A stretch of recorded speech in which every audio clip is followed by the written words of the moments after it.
ہندوستان کے آخری مغل شہنشاہ بہادر شاہ ظفر کو بحری جہاز میں بٹھا دیا گیا۔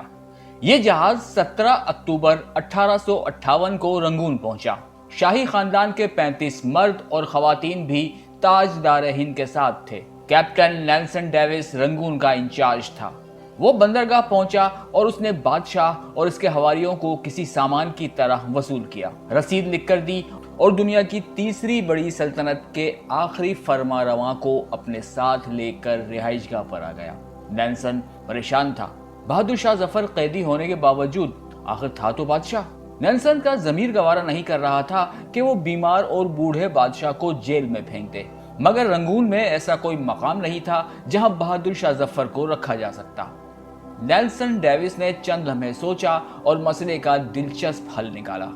اس نے اپنے گھر کا گیراج خالی کرایا اور تاجدار ہند ضلع سبحانی اور تیموری لہو کے آخری چشم و چراغ کو اپنے گیراج میں قید کر دیا۔ بہادر شاہ ظفر 17 اکتوبر 1858 کو اس گیراج میں پہنچا اور 7 نومبر 1862 تک 4 سال وہیں رہا۔ بہادر شاہ ظفر نے اپنی مشہور زمانہ غزل "لگتا نہیں ہے دل میرا اجڑے دیار میں، کس کی بنی ہے عالم ناپائیدار میں، اور کتنا بد نصیب ہے ظفر دفن کے لیے، 2 گز زمین بھی نہ ملی کوئے یار میں"، اسی گیراج میں لکھی تھی۔ یہ 7 نومبر کا خلق دن تھا اور سن تھا 1862۔ بد نصیب بادشاہ کی خادمہ نے شدید پریشانی میں کیپٹن نیلسن ڈیوس کے دروازے پر دستک دی۔ اندر سے ملازم نے برمی زبان میں بدتمیزی کی وجہ پوچھی۔ خادمہ نے ٹوٹی پھوٹی برمی میں جواب دیا کہ ضلع سبحانی کا سانس اکھڑ رہا ہے۔ ملازم نے جواب دیا، "صاحب کتے کو کنگھی کر رہے ہیں، میں انہیں ڈسٹرب نہیں کر سکتا"۔ خادمہ نے اونچی آواز میں رونا شروع کر دیا۔ ملازم اسے چپ کرانے لگا مگر آواز نیلسن تک پہنچ گئی۔ وہ غصے میں باہر نکلا۔ خادمہ نے نیلسن کو دیکھا، وہ اس کے پاؤں میں گر گئی۔ وہ مرتے ہوئے بادشاہ کے لیے گیراج کی ایک کھڑکی کھلوانا چاہتی تھی۔ بادشاہ موت سے پہلے آزاد اور کھلی ہوا کا ایک گھونٹ بھرنا چاہتا تھا۔ نیلسن نے اپنا پستول اٹھایا، گارڈز کو ساتھ لے کر گیراج میں داخل ہو گیا۔ بادشاہ کی آخری آرام گاہ کے اندر شدید بدبو، موت کا سناٹا اور اندھیرا تھا۔ ملازم چراغ لے کر بادشاہ کے سرہانے کھڑا ہو گیا۔ نیلسن آگے بڑھا۔ بادشاہ کا کمبل آدھا بستر پر تھا اور آدھا فرش پر۔ اس کا ننگا سر تکیے پر تھا مگر گردن ڈھلکی ہوئی تھی۔ آنکھوں کے ڈھیلے پپوٹوں کی حدوں سے باہر ابل رہے تھے۔ گردن کی رگیں پھولی ہوئی تھیں اور خشک زرد ہونٹوں پر مکھیاں بھن بھنا رہی تھیں۔ نیلسن نے زندگی میں ہزاروں چہرے دیکھے تھے لیکن اس نے کسی چہرے پر اتنی بے چارگی، اتنی غریب الوطنی نہیں دیکھی تھی۔ وہ کسی بادشاہ کا چہرہ نہیں تھا، وہ دنیا کے سب سے بڑے بھکاری کا چہرہ تھا اور اس چہرے پر ایک آزاد سانس، جی ہاں صرف ایک آزاد سانس کی اپیل تحریر تھی۔ کیپٹن نیلسن نے بادشاہ کی گردن پر ہاتھ رکھا۔ زندگی کے قافلے کو رگوں کے جنگل سے گزرے مدت ہو چکی تھی۔ ہندوستان کا آخری بادشاہ زندگی کی حد عبور کر چکا تھا۔ نیلسن نے لواحقین کو بلانے کا حکم دیا۔ لواحقین تھے ہی کتنے، ایک شہزادہ جوان بخت اور دوسرا اس کا استاد حافظ محمد ابراہیم دہلوی۔ دونوں آئے۔ انہوں نے بادشاہ کو غسل دیا، کفن پہنایا اور جیسے تیسے بادشاہ کی نماز جنازہ پڑھی۔ قبر کا مرحلہ آیا تو پورے رنگون شہر میں آخری تاجدار ہند کے لیے 2 گز زمین دستیاب نہیں تھی۔ نیلسن نے سرکاری رہائش گاہ کے احاطے میں ہی قبر کھدوائی اور بادشاہ کو خیرات میں ملی ہوئی مٹی میں دفن کر دیا۔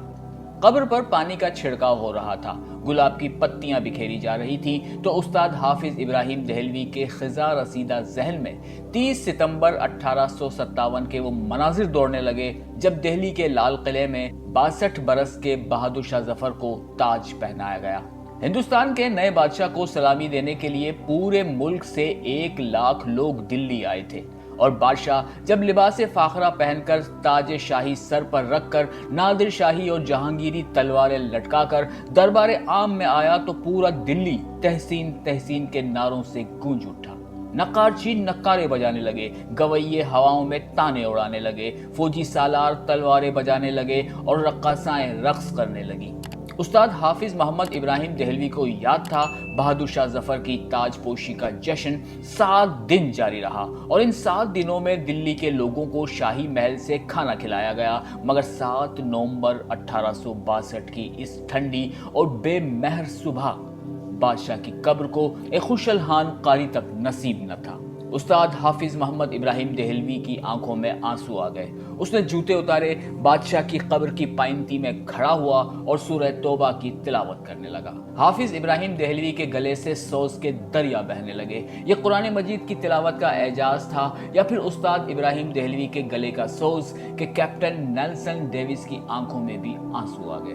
اس نے ہاتھ اٹھایا اور غریب الوطن قبر کو سیلیوٹ پیش کیا۔ اس آخری سیلوٹ کے ساتھ ہی مغل سلطنت کا سورج ہمیشہ ہمیشہ کے لیے غروب ہو گیا۔ آپ اگر کبھی رنگون جائیں تو آپ کو ڈیگن ٹاؤن شپ کی کچی گلیوں کی بدبودار جھگیوں میں آج بھی بہادر شاہ ظفر کی نسل کے خاندان مل جائیں گے۔ یہ آخری مغل شاہ کی اصل اولاد ہے، مگر یہ اولاد آج سرکار کے وظیفے پر چل رہی ہے۔ یہ کچی زمین پر سوتی ہے، ننگے پاؤں پھرتی ہے، مانگ کر کھاتی ہے اور ٹین کے کنستروں میں سرکاری نل سے پانی بھرتی ہے، مگر یہ لوگ اس قسم پرسی کے باوجود خود کو شہزادے اور شہزادیاں کہتے ہیں۔ یہ لوگوں کو عہد رفتہ کی داستانیں سناتے ہیں۔ لوگ قہقہے لگا کر رنگون کی گلیوں میں گم ہو جاتے ہیں۔ یہ لوگ، یہ شہزادے اور یہ شہزادیاں کون ہیں؟ یہ ہندوستان کے آخری بادشاہ کی سیاسی غلطیاں ہیں۔ بادشاہ نے اپنے گرد نااہل، خوشامدی اور کرپٹ لوگوں کا لشکر جمع کر لیا تھا۔ یہ لوگ بادشاہ کی آنکھیں بھی تھے، اس کے کان بھی اور اس کا ضمیر بھی۔ بادشاہ کے 2 بیٹوں نے سلطنت آپس میں تقسیم کر لی تھی۔ ایک شہزادہ داخلی امور کا مالک تھا اور دوسرا خارجی امور کا مختار۔ دونوں کے درمیان لڑائی بھی چلتی رہتی تھی اور بادشاہ ان دونوں کی ہر غلطی، ہر کوتاہی معاف کر دیتا تھا۔ عوام کی حالت انتہائی خراب تھی، مہنگائی آسمان چھو رہی تھی، خوراک منڈیوں سے کٹائی کے موسموں میں غائب ہو جاتی تھی، سوداگر منہ مانگی قیمت پر لوگوں کو گندم، گڑ اور سبزیاں بیچتے تھے۔ ٹیکسوں میں روز اضافہ ہوتا تھا۔ شہزادوں نے دلی شہر میں کبوتروں کے دانے تک پر ٹیکس لگا دیا تھا۔ طوائفوں کی کمائی تک کا ایک حصہ شہزادوں کی جیب میں چلا جاتا تھا۔ شاہی خاندان کے لوگ قتل بھی کر دیتے تو کسی میں جرت نہ ہوتی کہ ان سے پوچھ گچھ کرتا۔ ریاست شاہی دربار کے ہاتھ سے نکل چکی تھی۔ نواب، صوبیدار، امیر اور سلطان آزاد ہو چکے تھے اور یہ مغل سلطنت کو ماننے تک سے انکاری تھے۔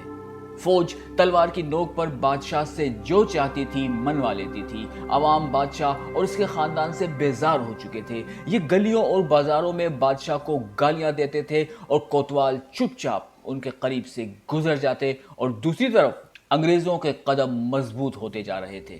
یہ روز معاہدہ توڑتے اور شاہی خاندان وسیع تر قومی مفاد میں انگریزوں کے ساتھ نیا معاہدہ کر لیتا تھا۔ انگریز بادشاہ کے وفاداروں کو قتل کر دیتے تھے اور شاہی خاندان جب احتجاج کرتا تو انگریز بادشاہ کو یہ بتا کر حیران کر دیتا تھا کہ ذل الہی وہ شخص آپ کا وفادار نہیں تھا، وہ آپ کے خلاف سازش کر رہا تھا، اور بادشاہ اس پر یقین کر لیتا۔ بادشاہ نے طویل عرصے تک اپنی فوج میں ٹیسٹ تک نہیں کیا تھا۔ چنانچہ جب لڑنے کا وقت آیا تو فوجیوں سے تلواریں نہیں اٹھ رہی تھی۔ ان حالات میں جب آزادی کی جنگ شروع ہوئی اور بادشاہ گرتا پڑتا شاہی ہاتھی پر چڑھا تو عوام نے لا تعلق رہنے کا اعلان کر دیا۔ لوگ کہتے تھے کہ ہمارے لیے بہادر شاہ ظفر یا الیگزینڈر وکٹوریہ دونوں برابر ہیں۔ مجاہدین جذبے سے لبریز تو تھے لیکن ان کے پاس لیڈرشپ نہیں تھی۔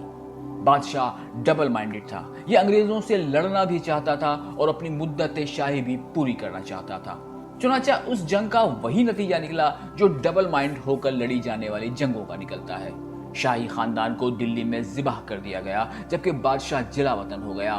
بادشاہ کیپٹن نیلسن ڈیوس کے گیراج میں قید رہا، گھر کے احاطے میں دفن ہوا اور اس کی اولاد آج تک اپنی عظمت رفتہ کا ٹوکرا سر پر اٹھا کر رنگون کی گلیوں میں پھر رہی ہے۔